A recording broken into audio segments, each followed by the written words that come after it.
What is up, guys? Welcome back to the Keep It Hoop YouTube channel. Before we get started, if you could like, subscribe, share, and comment, it would mean a lot. So today I wanted to go over the Russell Westbrook to the Lakers trade, and I know a lot of people have already expressed their opinions on why they don't like it. There's a few people out there that do like it. I know Kendrick Perkins have talked about just his ability to be a star at times, his competitiveness, his drive, and how great players can figure out how to play with each other. I agree with that to an extent. LeBron and AD were obviously involved in the process of getting Russ. They're both close with Russ, and I'm sure that Rob Pelinka and the Lakers front office wouldn't have made this move without at least consulting them to a degree. But those guys in LeBron and AD are both smart basketball players, so they obviously know where Russell Westbrook's strengths and weaknesses are, but they are also close enough with him, trust him enough, and trust themselves enough to make this work. But there are a couple things to point out. I wanted to look at a few statistics that have me even more concerned than I was before. First off, I was going to start with the shooting, right? Russell Westbrook has, throughout his whole career, been considered a below average shooter, especially the further out he gets. He is a career 31.5% shooter from three, and really just barely above 30%, which isn't something you want from a point guard, an aging point guard at that, and especially when you're pairing him up with LeBron. In the past, throughout pretty much his whole career, LeBron has always played better and has always been able to get the most out of his teammates when he's surrounded by three-point shooters. You're looking at the past, guys like Mike Miller, Shane Battier, Kevin Love and Chris Bosh filled that role to a degree. In the past, Danny Green, even a guy like Wes Matthews last year. All these guys, Kyle Korver, that he played with, that he really was able to. And it helps his game out because, it allows him to get into the paint, and it also helps the team overall, and those guys can get really good looks. For me, it's not even just about the three-point shooting, though. He shot under 40% from mid-range, from a 16-foot to three-point range distance, something that he's always been pretty good at. He was at 40.2 the year before, 35.8 before, 39.4 before. So he hasn't shot over 40% from mid-range in actually 6-7 years. One good thing though is that he did shoot 46.5% from 3 to 10 feet, which was a career high for him. I think that's even more important when you take into the fact that he only had 24 dunks last year in 65 games. So, as he becomes less explosive and is starting to deal with more injuries, and especially on a team with AD where you want AD to really be occupying the paint, if he can learn to play in that kind of outside the restricted area zone, but in the paint, whether it's with floaters or, short jump shots, I think that would really help make him a more efficient and more versatile, more diverse player. And he also shot 65% from 0 to 3 feet, which is tied for the highest of his career. So it's actually interesting because as he gets older and the injuries pile up, you would expect that his field goal percentage closer to the rim would also start going down because he's never been known as a finesse type player. But I don't know if it's the experience or just taking better shots or just, playing a bit slower and in control. He's actually gotten better throughout his career at finishing around the rim as he's gotten less explosive. Maybe, again, he's playing a bit more in control and relying less on pure athleticism and more a bit on touch.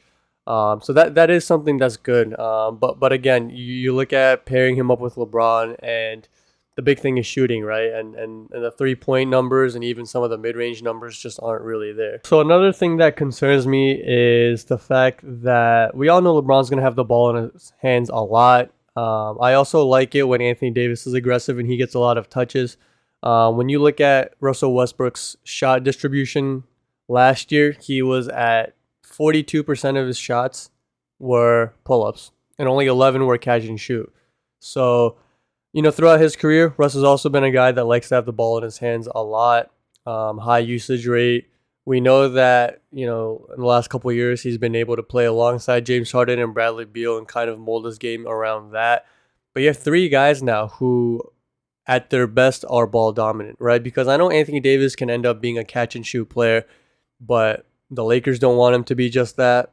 He doesn't want to be just that, and the fans definitely don't want that, because I've seen all of them talking, about whenever he ends up becoming a catch and shoot shooter, how much they don't like that. So it's another thing to keep an eye on. You have three ball dominant guys. Two of them are perimeter oriented, and again, Russ has had to play with one ball dominant guy before, right? Again, in Harden and Bradley Beal last year.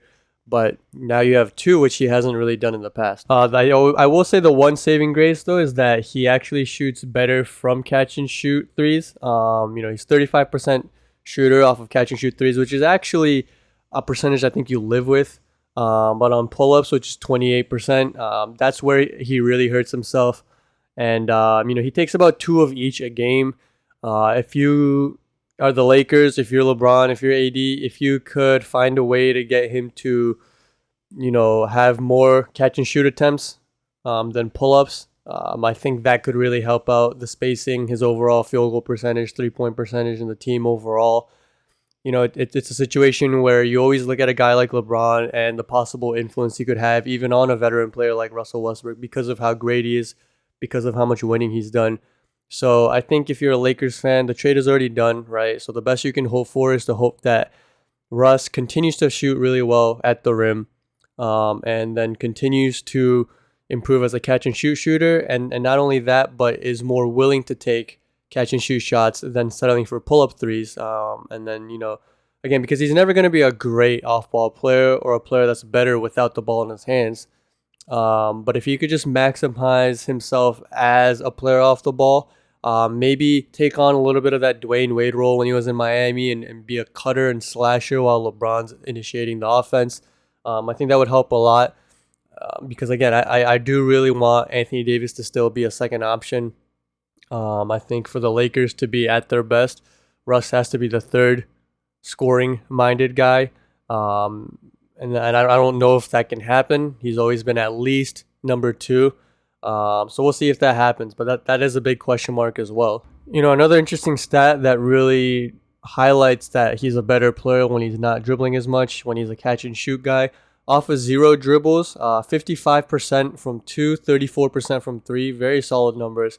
Off of 1 dribble, 70% from 2, 34% still from 3. Off of 2 dribbles, 51.9% from 2, and then 55.6% from 3. That's an outlier. He only took 0.1 attempts a game. But then you look at 3 to 6 dribbles, he goes all the way down to 46.8% from 2, and then 15.4% from 3.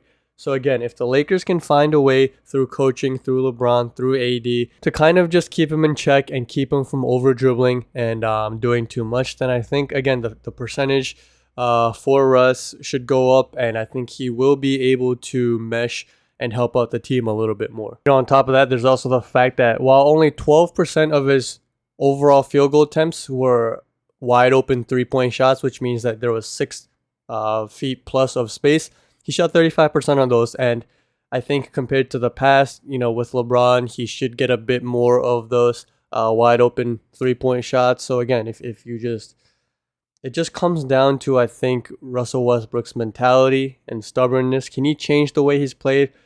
Because the percentages show that if he sticks to taking the right shots, he's actually a solid shooter. I think good enough, given everything else he does, that he can actually still be a positive addition to this team.